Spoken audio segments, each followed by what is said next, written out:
안녕하세요. 안녕하세요. 오늘은 제가 네덜란드에 사는 언니들이라는 주제로 네덜란드에 살고 있는 언니들을 인터뷰를 좀 해보려고 하는데요. 오늘 첫 번째 주자로 저희 혜민 언니를 모셨고요. 혜림이 언니? 이게 혜민 언니. 혜민이 언니는 지금 네덜란드 온 지 얼마나 됐어요? 이제 2년 진짜 됐죠, 최근에. 축하드리는 네, 기념을 축하드려요. 2주년. 네. 어떻게 처음에 네덜란드에 오게 된 건가요, 그럼? 이거는 진짜 좀 약간 긴 스토리인데, 네, 저는 긴 스토리 사실, 좋아합니다. 네, 긴 스토리 저는 좋아합니다. 사실 마스터 공부도 영국에서 해가지고, 영국에서 일을 좀 구하고 싶었어요. 그때가 이제 마침 브렉시트가 있기도 했고, 제가 있을 때가 이제 그때가 투표하고, 네, 논문 쓸 때 그래가지고 상황이 이제 외국인이 영국에서 일을 잡는 게 더 어려워지기도 했고, 수요가 막 높은 분야로 공부한 것도 아니기 때문에 현실적으로 많은 어려움이 있었어요. 어떤 걸 전공하셨나요? 네, 문화산업? 이런 거, 문화산업, 네. 콘텐츠 산업. 네, 그래서 콘텐츠. 그런 유튜브. 하루 언니 채널을 활성화할 수 있는 방안을 한번 좀 마련해 주시죠. 그런 건 모르겠고 일단 뭐 정부 예산을 좀 더. 네, 혜민 언니 예산이 없어가지고. 네. 일단 와인을 좀 먼저 드시고. 와인 예산. 네, 와인 예산. 브렉시트라는 그 거시적인 현상으로 인해 영국에 정착하려던 한 개인이 네덜란드로 오게 됐어요. 근데 영국에서 공부를 하고 네덜란드 올 때 그러면 체류증이나 뭐 비자 같은 거는 어떻게 했어요? 이제 네덜란드에 잡서칭 비자가 있는데 제가 그거를 받을 수 있다는 정보를 알고는 있었어요. 아마 세계에서 언어 순위권 100위인가 100위 순위권 안에 드는 데서 공부를 했으면 그 마스터 디그리 이상으로 이렇게 했으면 네덜란드에서 1년간 정말 아무 제한 없이 모든 일을 할 수 있는 그런 거주증을 줘요. 네. 그러니까 잡서칭 비자가 우리가 사실은 네덜란드에서 대학교 졸업을 하면 1년 동안은 여기서 그 일을 구할 수 있도록 그런 비자를 제공해주는 제도가 있거든요. 근데 지금 이제 혜민이 언니 말에 의하면 그게 반드시 네덜란드 대학원이 아니어도 된다. 세계에서 인정하는 그 순위 랭킹 안에 들어간다면 그걸 바탕으로 잡서칭 비자를 신청해서 네덜란드에 올 수 있다라는 너무 황금 같은 정보 아닌가요? 잘해주시네요. 좋은 정보네요, 진짜. 중요한 정보죠. 중요한 정보. 왜냐면 저도 사실 잘 몰라가지고 네덜란드 쪽 대사관에 컨택해서 좀 제대로 알아보기도 하고 개척을 많이 한 분야죠. 네. 서칭을 많이 해서 네덜란드에 오니까 어때요? 저랑은 너무 잘 맞는 거예요. 암스테르담에는 특유의 그런 소소한 것이 정말 있거든요. 네. 대도시 치고도 그쵸? 네. 사실 대도시라고 하는데 약간 빌리지에도 가깝다고 저는 생각을 하고 근데 그럼에도 불구하고 내가 원하면 즐길 수 있는 것들도 있고 그리고 진짜 너무 예쁜 자연이 주변에 너무 많아요. 정말 공원도 정말 많고 보통 다른 큰 도시를 가면은 이제 막 깔끔하게 예쁜 곳들도 있지만 많이 좀 낙후된 곳이 되게 많은데 맞아. 네덜란드는 전체적으로 어딜 가도 다 네덜란드스럽게 되게 막 깔끔하고 예쁘고 아기자기한 그런 멋이 있어서 그런 것들도 되게 좋은 부분이었던 것 같고요. 그리고 일단은 가장 큰 메리트는 영어만 할 줄 알아도 살 수 있어요. 맞아요. 그게 되게 큰 장점인 것 같아요. 그거 아니었으면 저는 여기 못 왔을 거예요. 맞아요. 언어가 어느 정도 통하고 네덜란드 사람들이 영어를 워낙 잘하니까 네덜란드어를 못하더라도 여기 정착하는데 크게 어려움이 없는 거죠. 또 그리고 생각보다 사람들이 이제 외국 사람들한테도 좀 많이 오픈돼 있는 것 같아요. 특히 이제 암스테르담이니까 더 그런 면이 있는 것 같아요. 그래서인지 이제 혜민이 언니 같은 경우는 제 주변 다른 지인들 중에서도 유달리 이제 네덜란드 생활을 되게 잘 맞아하고 그리고 굉장히 확신이 있는 것 같아요. 네덜란드 생활 자체에. 어떤 점 때문에 네덜란드가 정말 내 나라다. 여기가 내가 저는 뼈를 묻을 곳이다. 그런 확신이 어떻게 이렇게 있는 건가요? 그게 되게 진짜 개인적인 거일 수 있는데 정말 저도 한국을 사랑하는 한국 사람이긴 하지만 저는 한국에서 삶이 그렇게 뭔가 행복하지 않았어요. 저는 되게 자유라는 거를 되게 갈망했던 사람인가 봐요.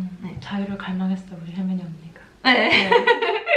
제가 이렇게 유럽에서 오래 살다 보니까 깨달은 부분이긴 한데 저는 제 자신에 대한 자유를 되게 중요시했던 것 같아요. 근데 정말 그게 별거 아닌 거거든요. 그냥 내 삶에 그냥 작은 부분들을 내가 결정해 나가면서 내가 그런 얻는 만족감, 거기서 얻는 그 행복감이 정말 더 컸던 것 같고 눈치 보는 사회를 저는 되게 싫어하기 때문에 한국에 있으면 사실 그런 부분들이 조금 우리가 신경을 써야 되는 아무래도 부분이긴 있죠. 한데 네. 그쵸. 여기 오니까 그런 부분들이 자유로워서 좋고 그리고 네. 특히 약간 그 말이 인상적이었던 것 같아요.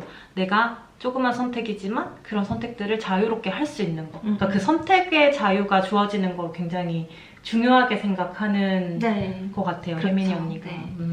그런 자유에서 얻는 행복감이 저는 제일 컸던 것 같아요. 그래서 그 자유에 대한 행복감을 네덜란드에서 계속 느끼고 있는 건가요? 네, 저는 지금까지는 되게 그러고 있어요. 그리고 저는 사실 바깥에서 이런저런 하는 걸 되게 좋아해요. 매일 자전거 타는 것도 정말 좋아하는 사람인데 한국에서는 사실 할 수가 없었어요. 왜죠? 한국에서 자전거 도로가 솔직히 그렇게 잘 되어 있지 않고 뭐 맞아요. 요즘 서울에는 좀 생겼다고는 하는데 이제 서울 외곽에는 또 특히 좀 부족한 곳들이 많기도 하고 그리고 그런 거를 친구들이 같이 공유를 해야지 같이 그 문화라던가 그 삶을 같이 영유를 할 수가 있는 건데 혼자 좋아하는 거야, 한국에서는. 네, 한국에서는 좀 볼 수가 없었어요. 그쵸. 여가 생활을 즐기는 방식이 되게 많이 달랐던 것 맞아, 같아요. 좀 다른 것 같아요. 한국은 주로 약간 1차, 2차, 3차 이렇게 막 그 음식 위주로 그쵸? 네. 가는데 맞아요. 이제 혜민이 언니 같은 경우는 좀 활동적인 걸 되게 좋아하기 네, 때문에 맞아요. 저는 사실 이렇게 네. 막 굳이 막 먹으러 다니는 거를 그렇게 좋아하는 편은 아니라서 그냥 여기서 이렇게 소소하게 공원 같은 데서 즐기고 그러니까 매일매일 얻을 수 있는 행복들이 더 많았던 것 같아요. 여기 네덜란드에서 네, 네. 그 들리는 제보에 의하면 혜민이 언니는 저기 본델파크에 가면 항상 네. 있다고. 네. 제가 보고 싶으면 본델파크로 오세요.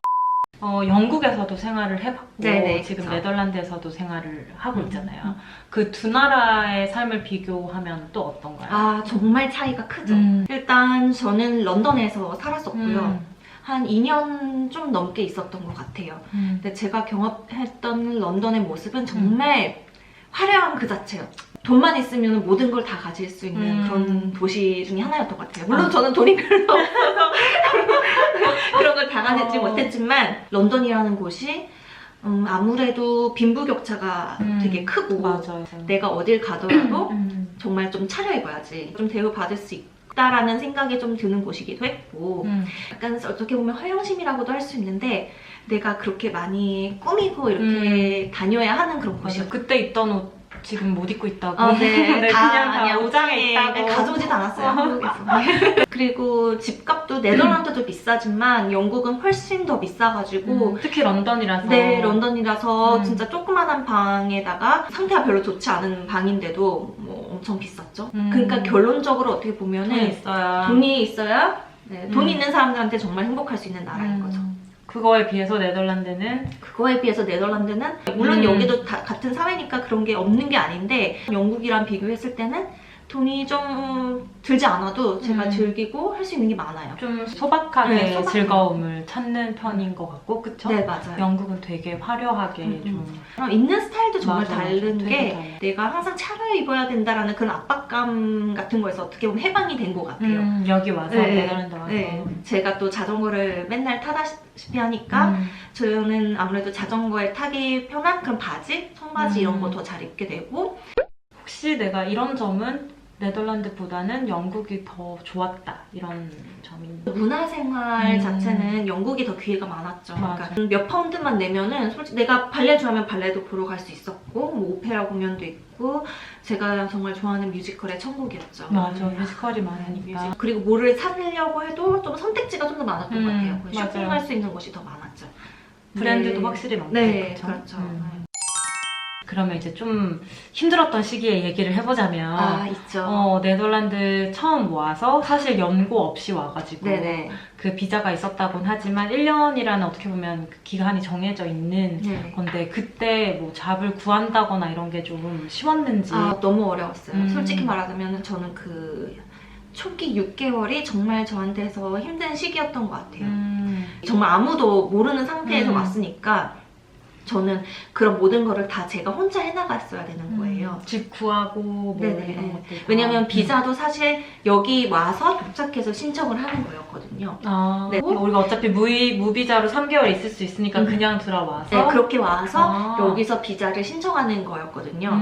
원래 그 절차가 그렇게 네, 원래 되는구나. 절차가 그렇습니다. 한국 사람은 이제 바로 와서 여기서 신청을 할 수가 있어요. 비자를 이제 다들 한번 해보신 분들은 알겠지만 그게 얼마나 그쵸. 쉽지 않은 피말리는 일이라는- 네, 일이죠. 피말리는 거죠. 그 서류 하나 준비하는 거랑 맞아. 근데 그 서류도 저한테는 조언을 해줄 수 있는 사람이 아무도 없었기 때문에 제가 하나하나 다 찾아보고 이러야 했었어요. 그래서 그러다 보니까 시행착오도 생겨서 뭐 서류 뭐 잘못 받거나 뭐 아니면은 다 되었는데 추가적으로 필요한 서류가 생겨서 이제 급하게 뭐 한국에서 요청을 해서 그 서류를 얻어야 된다던가 막 이런 비자 문제로 초반엔 정말 꼴머리를 많이 정착하는 것도 힘든데 네. 비자까지 또 같이 신경을 네, 써야 해야 되니까 정말 어려웠죠. 내가 빨리 잡을 찾아야 되는데 빨리 일을 찾는 게 너무 어려우니까 사실 인터뷰도 따는 게 어려웠거든요. 맞아, 쉽지 네, 않죠. 네. 그럼 어떤 루트를 통해서 잡을 찾은 거예요? 제가 주로 이용을 했던 거는 링크드인을 제가 많이 했던 것 같아요. 맞아, 네덜란드에서 링크드인을 정말 많이 네, 그거 많이 쓰는 것 쓰거든요. 같더라고요. 제가 처음에 초기에 들고 왔던 어떤 저의 예산이 이제 좀 많이 바닥을 드러나는 이런 시기도 있었고 저는 여기에서 이제 포기하고 돌아가고 싶지 않아가지고 한 2개월 정도 리테일샵에서 일한 적도 있었어요. 네. 그것도 하나의 방법이었죠. 그 시기가 특히나 정말 너무 힘들었어요. 네. 그게 한 처음 초반 6개월이었고 이제 그 UN 잡을 구하면서 좀 더 생활이 안정화되고 네, 잡을 어떻게 잘 찾아가지고 좋은 분들과 좋은 회사에서 열심히 하고. 일하고 있습니다.